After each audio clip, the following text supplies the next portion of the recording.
one more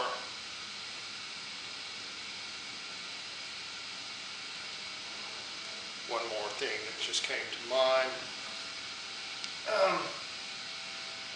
There are many of you here from Britain on my book, Facebook, and many of you have been successful men in your chosen field. It might interest you to know, and this may surprise you that I would point it out, but I think it's important. Miles Davis referred to Mitch Mitchell, and Noel especially, I would think, as hillbillies.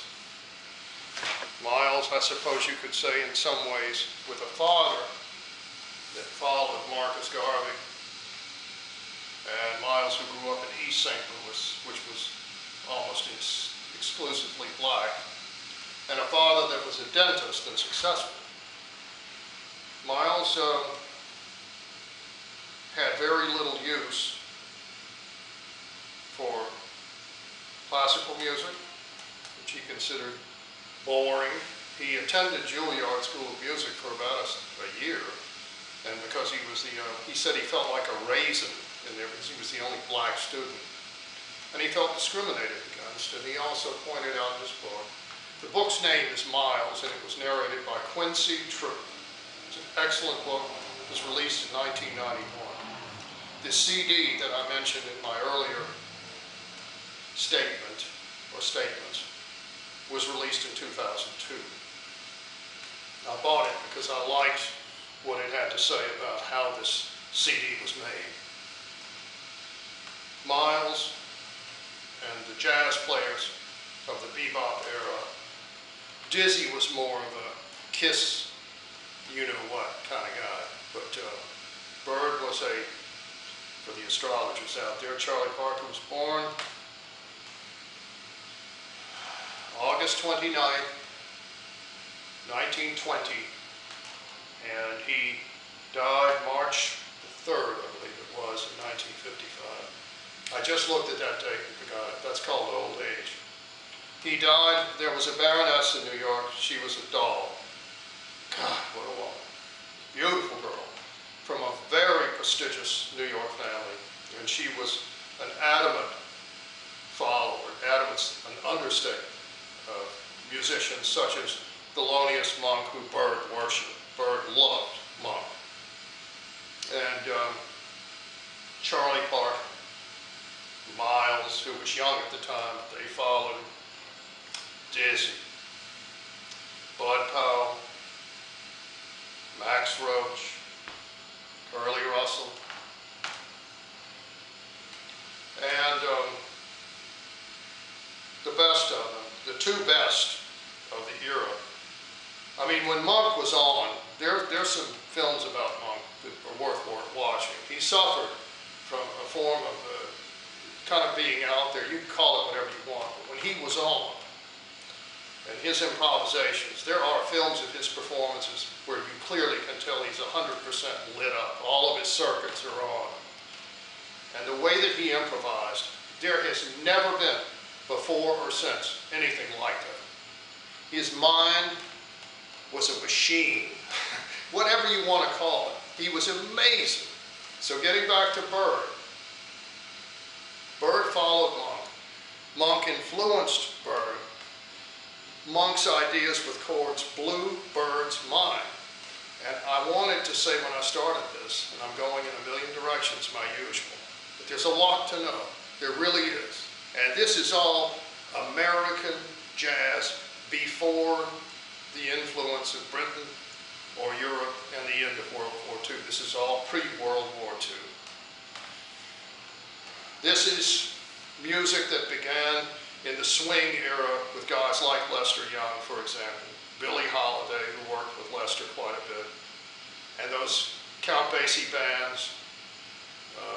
McShann was a part of that. So anyway,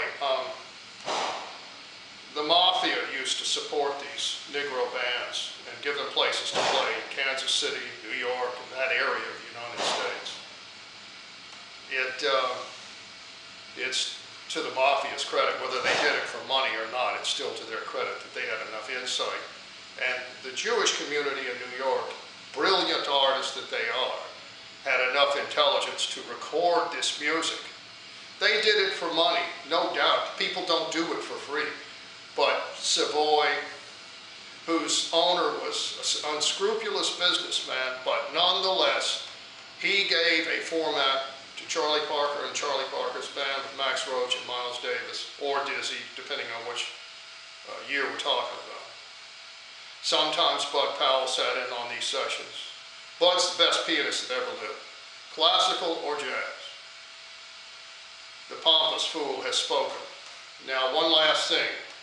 For you students out there watching this, or those that think you know something, think about what I'm about to say. Charlie Parker, as a boy, used to practice in his mother's apartment.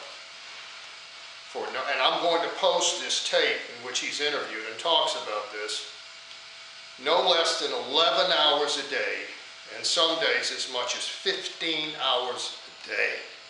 When he arrived in New York, people that saw him said that he was in an old suit that looked like he had slept in it and lived in it for 2 or 3 weeks. He had not had a bath, and he had one alto sax which had clothespins, paper clips, and things of this nature, just holding the keys onto the saxophone. It was such a wreck.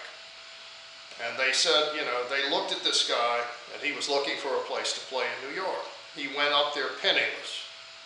It's like something out of a movie, except this time, it's precision right on. This really happened, and this was America post-Depression era, before World War II. They said that Charlie put this ragtag saxophone up to his mouth in his old worn-out suit and his body that hadn't been bathed in about 3 weeks. He just looked, you can imagine. And he put the sax up to his lips, and they said he played it like it was a Selmer, which was the best sax made, an alto sax in those years. And they said that when you heard him,